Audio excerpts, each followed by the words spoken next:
Olá, seja bem-vindo a mais um vídeo sobre educação financeira em qualquer tempo. Hoje a gente vai ver alguma coisa sobre controle e planejamento. Vou utilizar o notebook porque a gente vai ver alguns slides e gostaria que você pudesse acompanhar esses slides. Algumas imagens elas vão ser bem relevantes para nosso aprendizado. Então vamos lá. Controle. Um conjunto de ações utilizadas para verificar se o que foi estabelecido no planejamento está sendo executado e quais as medidas necessárias para corrigir possíveis falhas e erros. Então a gente vê uma relação íntima entre planejamento e controle. Então eles estão bem próximos e a importância, você planeja e controla. Você só controlar aquilo que você planejou. E você corrige e faz os ajustes necessários.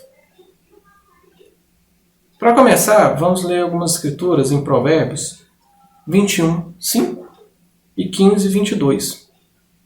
Aqui fala sobre planos, os planos efetivos, eles são bem elaborados e levam a fartura. E fala também que os planos bem-sucedidos ocorrem quando há muitos conselheiros. Por sua vez, os planos se frustram por falta de conselhos e o apressado sempre acaba na miséria. São escrituras fortes que fazem a gente refletir sobre a questão dos planos e ao mesmo tempo faz a gente pensar que os planos eles são importantes. Eu gostaria de que a gente detalhasse um pouco algumas características dos planos. Os planos eles podem ser de curto, médio ou longo prazo. A literatura ela diverge com relação à duração, o que seria médio, o que seria curto, o que seria longo. Mas a gente pode trabalhar como se curto fosse alguns meses, médio fosse poucos anos, um ano, poucos anos, e longos sejam mais anos, Vamos pensar em 5 anos para frente. É importante a gente ter planos curto, médio e longo. Não dá para pensar só em planos de longo prazo, não só de médio nem de curto. A gente precisa distribuir nos nossos objetivos. E precisa ter metas. As metas elas precisam ser precisas e alcançáveis. Nesse período de isolamento, de trabalho em casa, é normal algumas pessoas ganharem uns quilinhos. Eu devo ter ganhado alguns, não cheguei a confirmar, mas suponha que eu tenha ganho 5 quilos. É um pouquinho utópico a gente pensar que eu perderia isso em uma semana. Mas talvez em um mês já é possível. Em 6 meses é muito provável. Não dá para simplesmente eu colocar essa meta sem ter mecanismos de controle e acompanhamento. Poderia ter uma tabela para ver quantos dias eu fiz atividade física, colocando uma meta, 3 vezes por semana, 40 minutos, 50 minutos por dia. Poderia fazer o acompanhamento pela balança, não pode ficar só no sentimento, e ao mesmo na fita métrica, para ver a circunferência abdominal. E nada adianta eu elaborar todo um plano, qual horário que eu faria atividade física, quanto tempo, como que eu ia acompanhar, se eu não colocar em prática. E da mesma maneira a questão das nossas finanças. Elas precisam, a gente precisa elaborar planos e colocar em prática e acompanhar. Eu gosto de pensar no orçamento como se fosse uma pizza. Você divide em pedaços e as categorias seriam esses pedaços. Alimentação, lazer, saúde, veículo, transporte. E a gente precisa saber ajustar quanto que corresponde nessa categoria no nosso orçamento e não ficar tudo travado. Vocês vão ver a segunda imagem aí, eu tenho a imagem de uma pizza que a gente comprou há pouco tempo e eu comi 3 fatias, minha esposa comeu 2 fatias. Então, seguindo a mesma linha, a gente poderia comer no outro dia a mesma quantidade. Isso foi as categorias, né? Denver e Regiane. O orçamento é como se fosse isso, né? Você divide em categorias e a importância o importante é que não extrapole o que tem. Se a gente está a pizza aqui, no caso aqui ela tem 9 fatias. Foi cortado da maneira errada. Se comesse 10 fatias, aqui é claro que não teria jeito, mas faltaria uma fatia. Se eu quisesse comer uma fatia a mais, né? Da mesma maneira o orçamento. Se você compromete mais do que você tem, você vai tirar de um outro lugar, seja de uma dívida, seja de uma aplicação. E o interessante é que uma dessas fatias, né, da sua pizza do orçamento, ela seja separada para investimentos. Mas para que fazer orçamento? Achei muito interessante a definição do Gustavo Cerbasi, que é para mapear o presente e projetar o futuro.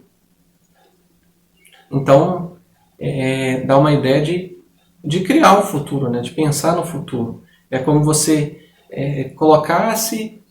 plantasse hoje e pensando em colher no futuro. Essa é a ideia do orçamento, né? Você visualizar e acompanhar. E na parte anterior no nosso vídeo a gente falou da importância de ter um controle, falei da questão da planilha, falei da caderneta, falei do aplicativo. O Gustavo Cerbasi, que é um educador financeiro, para mim é referência hoje no Brasil, ele tem algumas planilhas de orçamento e vale a pena você pesquisar na internet e achar uma para ver se você se habitua.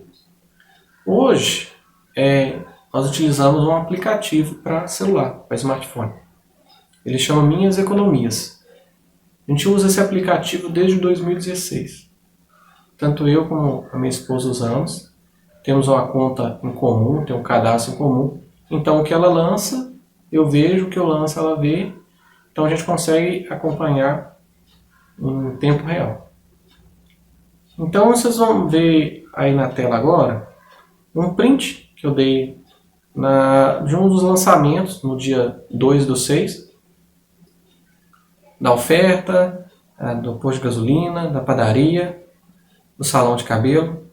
Se vocês perceberem, o salão de cabelo ele tá em preto, tá em negrito, então quer dizer que não foi confirmado, naquela data não tinha confirmado, né, consolidado o pagamento, e os demais tinham sido.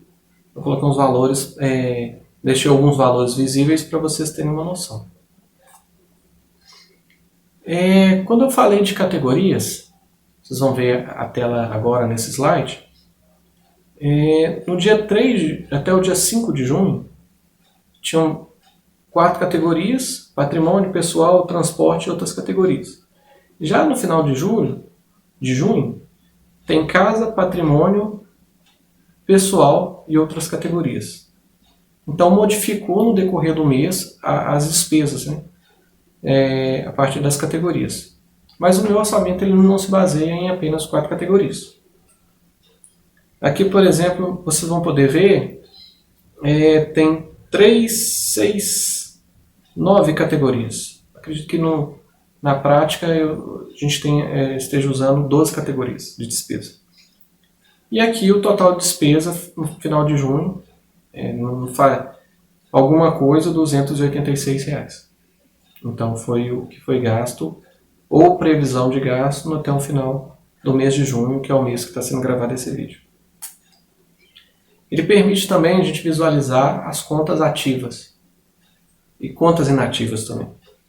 A partir das contas ativas a gente vê como está o saldo de cada conta e você precisa transferir ou complementar de uma conta para outra, por exemplo, a carteira, aí você, ou o dinheiro aqui no caso. Se está R$100 sobrando o dinheiro e falta R$50 no Banco do Brasil, então eu transfiro de uma conta para outra, no caso aí seria um depósito, né?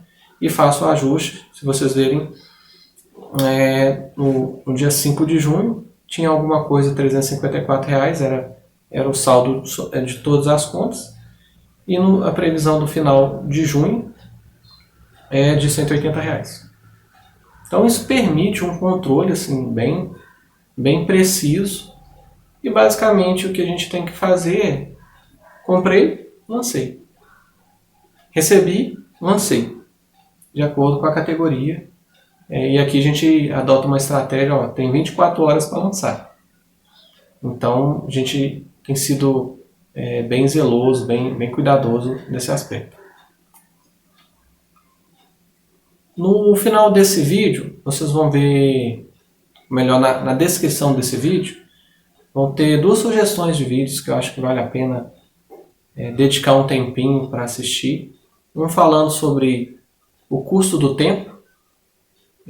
A Natália Arcuri, lá do canal Me Poupe, ela fala de você calcular quanto tempo você gastaria para conseguir R$100. Com isso você tem uma noção de, por exemplo, você vai comprar uma cadeira. Aí vamos supor que aquela cadeira custa R$300. Então vamos supor que você consiga demorar um dia para conseguir esse valor. Então seriam 3 dias de trabalho. O vídeo ele é bem explicativo, ele detalha melhor, eu acho que vale a pena assistir. E outro também fala sobre mesada, de como educar seu filho financeiramente. Eu achei muito interessante isso aí da Mirna, do canal Economia, né? Ela fala como da ideia de dar mesada para a criança como uma estratégia de educar financeiramente. A gente falou que uma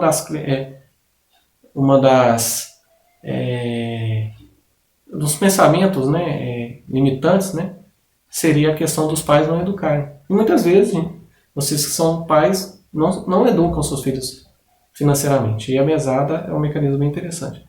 E para finalizar, a gente vai ver 2 escrituras que falam, uma em Provérbios 16:3 e outra em Provérbios 19:21, que fala da soberania de Deus sobre os nossos planos.